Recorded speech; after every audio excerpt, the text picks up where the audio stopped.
Hi, and welcome to this week's Tuesday Talks with Darlene, this beautiful episode. And I want to talk about what actually happens when you get a no or a failed launch or anything like that, and how to move through it. Because we're often told to, fail fast, to pick ourselves back up, but we rarely talk about what to do with that heavy, sinking feeling that sits in your chest or somewhere in your body the moment that things don't go to plan. Today, I'm talking about how to process the disappointment of a no or failed launch without letting it get stuck into your system. Thank you again for watching and listening wherever you are in this beautiful world. Now, let's think about acknowledging that energetic ouch. You get the no, you do this beautiful launch of a service or product and it doesn't work out. Think about how that feels in your body. You go, oh, ouch. You can actually feel it. And what I want to do is I want you to think about the 24-hour rule. Because when something doesn't land, most of us go straight into fixing mode. And I know that from experience. We all, like not all of us, but a majority of us want to fix things. And instead of just sitting and listening, we go straight into fixing mode. Okay, blah, blah, blah, blah, blah, blah. And, we might tweak the sales page, we might refresh our inbox, we even look for what we did wrong. But that energy, that's not panic. That's actually power. So instead, give yourself 24 hours, yes, 24 hours, a beautiful, contained, intentional window just to be human. Be disappointed, be upset, be annoyed, be angry, whatever emotions you want to feel them because they're there for a reason. And if we don't acknowledge them, if we push them down, guess what happens? Think of the jack in the box. It gets compressed and it gets compressed, and then eventually it gets wound up and kaboom. That's what happens with our emotions. If we keep pushing them down, there will be an explosion. We want to acknowledge them. Have that tiny pity party. Go for it. Don't sit in it though. Don't stay there because that is also when you develop a story and you keep repeating that story. I had someone and we would get on a call every week. This person repeated the same story and it was draining for me. It was really draining because I'm thinking, oh my goodness, nothing is changing for you. So if you sit in that tiny pity party and you stay there, nothing's going to change. Yes, have the emotions, have that pity party. Don't stay there. Because when you have that no, a client might say, no, I don't want to work with you, or, a person you've jumped on a call with, or the launch has failed. You don't have to be high vibe on that day. You don't have to be. You're allowed to feel it all before you decide to fix it. And of course, we don't fix anything. We look at things and that. Now, when you're sitting with these feelings, locate the feelings. As I said, instead of spiraling in your head, I want you to pause and check in with your body. And this is something we're not actually taught to do. We're taught that everybody else has the authority around our body. As a female, and I'm talking from experience because I worked in the field and I'm a female, doctors, nurses, so many people don't acknowledge what I'm actually feeling. If I go to a doctor for something, they know better than me. Yet it's my body. They don't know better than me. I'm going to them for expert help. Yet if they say something, and it's happened throughout a long time in the medical system, women were thrown into a mental institution, for basically anything. They might have had a cry. And the husband's like, oh no, I can't cope with that, or the family or whatever. throw them in a mental institution because they're hysterical. So learn how to tune into your body. Learn what is happening. And one of the best ways to do is literally just putting your hands on your anywhere on your body, closing your eyes and just intentionally tuning into those hands. Where are they? What sensation am I having where those hands are? Really go into what is happening within your body. And the more you do that, the more you'll be able to quickly do it. That way, if you get the failed launch or the no, instantly you're going to know where it is in your body. It takes practice to learn to tune into your body.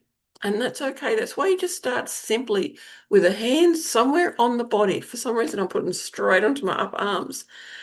It's like I'm giving myself a hug. Isn't that gorgeous? Feel, what is happening where those hands are. For me, I'm feeling pressure. It's not a bad pressure though. It's good. It's like, as I said, it's like I'm giving myself a hug. It's feeling beautiful. And then as I'm talking, I'm noticing sensation in my upper chest and a little bit into the throat, not fully into the throat, just there. So what is going on? What is happening? And this is because I'm really coming out and speaking my truth and I'm getting firm. So again, pause and check in with your body. Where is that no or whatever sensation, feeling, etc. has come up? Where is it actually sitting in your body? Is it tight in your throat? Is it heavy in your chest? Or is it twisted in your stomach? Maybe you're going to get up and you can't because your legs feel heavy. Wherever it is located, that's perfect. It's perfect for you. Don't let anyone tell you that if you get a no, it should always be heavy in the chest. Guess what? Every single one of us is a different human being, which means we're all going to react differently. And when you locate this feeling, it stops being this big dramatic story about your entire future. Instead, it just becomes a sensation. And what an amazing experience that is. You turn this from spiraling into a sensation. And sensations, they move, they pass, they don't define you. This no or the failed launch or whatever it is does not define you unless you let it. And for me, from experience, I've let things define me. I'm not doing that anymore. And man, is it powerful.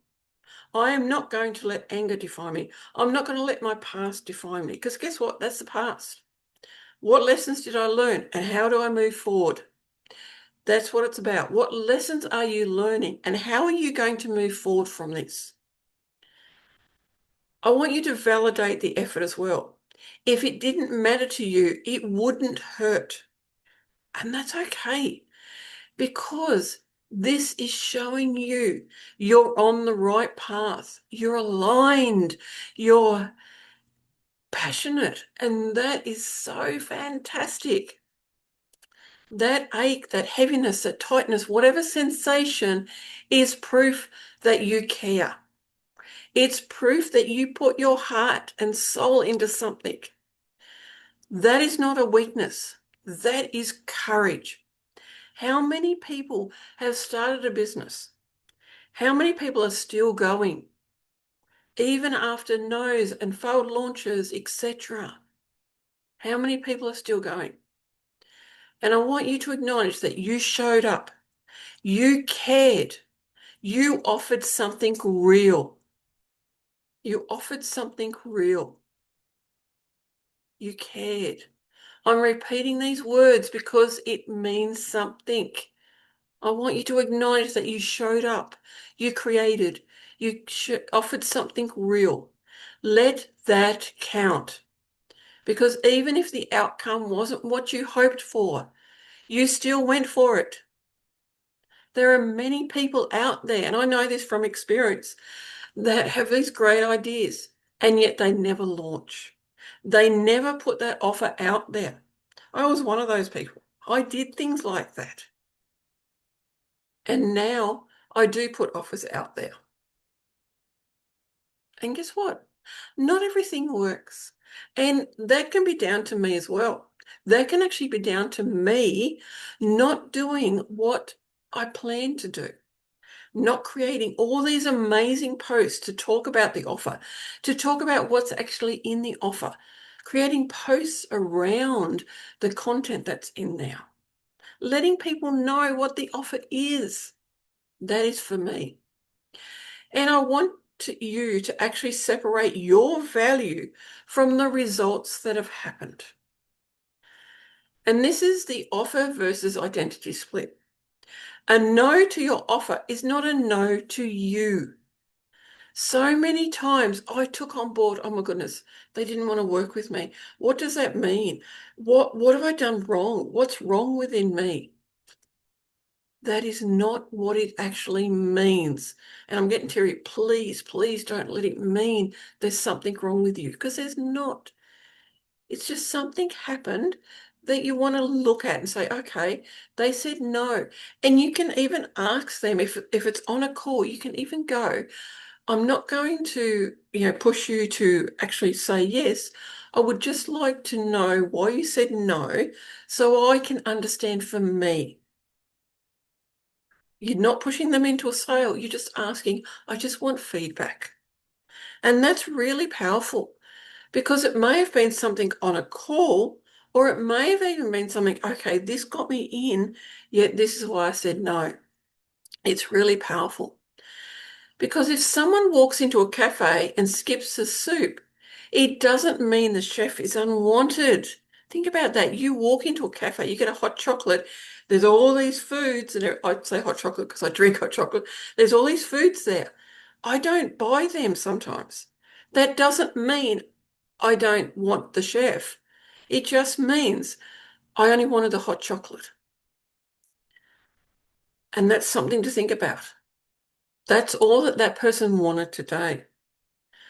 And your launch results are data about an offer, not a verdict on your worth. As I've said, all of this we can really take on board and think there's something wrong with us.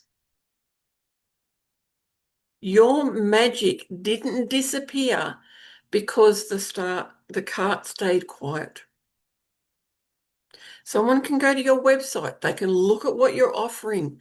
They can even go check out and then click on the, add to cart, and then something happens and they don't check out.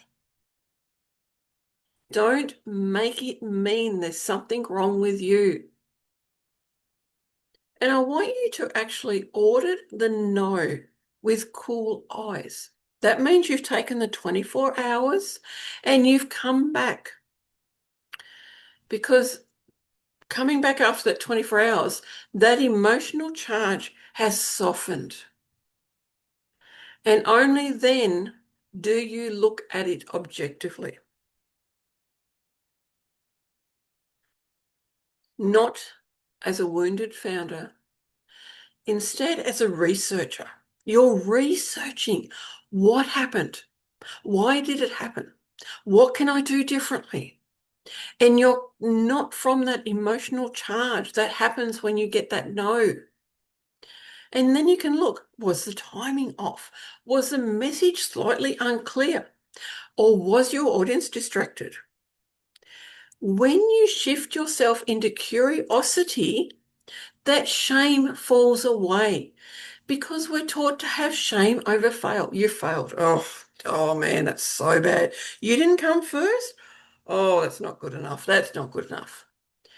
When that shame falls away, it becomes information. And that information is power. It is absolute power. We want information around things. And I want you to protect your confidence. Be very aware of the story your mind wants to build, and it will want to build, because it will try and say, see, I knew this wouldn't work. I'm not cut out for this. You can just see someone saying that. Oh, I knew that you wouldn't succeed. You're not cut out to be a business person. Has anyone said that to you? Don't take it on because it's their story, not yours. And don't take on that story for yourself as well. Maybe, there's people out there that are not cut out for business. If you're still going though, guess what? That means you are. And I'm going to say that means you are. When your mind tries to say things like, see, I knew this wouldn't work, I'm not cut out for this, that's confirmation bias. It is your brain looking for evidence to keep you small and safe. We are taught to stay safe. We're taught to stay small. In Australia, there's something called the tall poppy syndrome. If anyone wants to rise up and say, run a business or, have this amazing confidence, people will turn around and they do actually say it, oh, you're too tall for your britches, meaning that they think you're just, like, oh, look at their ego kind of thing. And it is something in Australia that people do.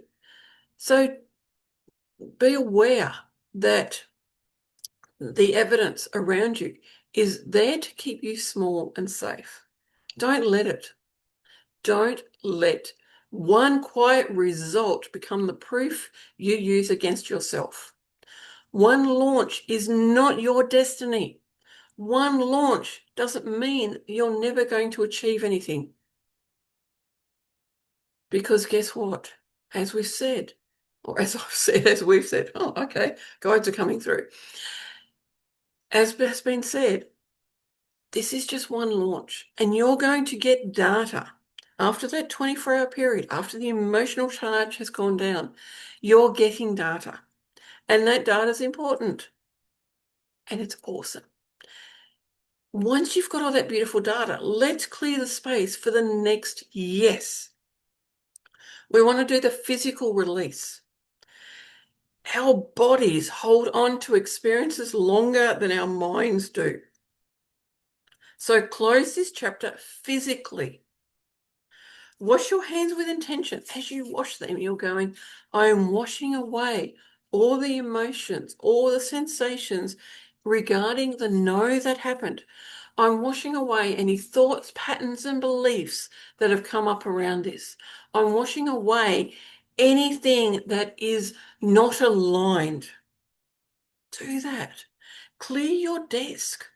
Movement helps to move things through your body physically. Go for a fast walk and breathe deeper than usual. You're breathing out anything around this that is not aligned. Signal to your nervous system. It's done. I'm safe. We're moving forward now. These are all beautiful ways to help you release everything physically. And it's so cool. It is so absolutely amazing. And what I want you to do is I want you to find that hidden protection. And yes, I'm saying protection because I genuinely believe some no's are protection in disguise. Maybe that client would have drained you. Maybe that busy month would have tipped you into burnout, turned you into burnout. Well, maybe that as well. Maybe you needed the pause more than you knew. Ask yourself, what is this protecting me from? And what might it be making space for? A lot of the time, that has happened for me. And guess what? That was space I needed because something happened. Last year, I needed to move.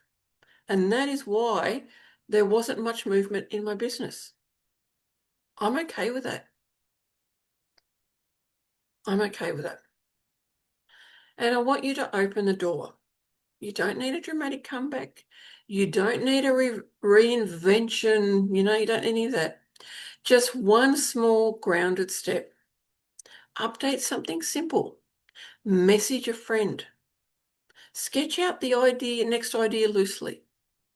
It's not about forcing momentum. It's about reminding yourself, I'm still here. I'm still available. And I'm not done. So if you're sitting with a no or a quiet launch right now, I want you to know this isn't the end of the story. It's just a pause for a breath. Take your 24 hours. Move that energy out of your body and remind yourself that your magic hasn't gone anywhere. Your value is exactly the same today as it would be if you had 100 yeses. Clear the space, trust the protection, and when you're ready, just take that one next small step. I'll be right here with you. I'm here. I'm not going anywhere.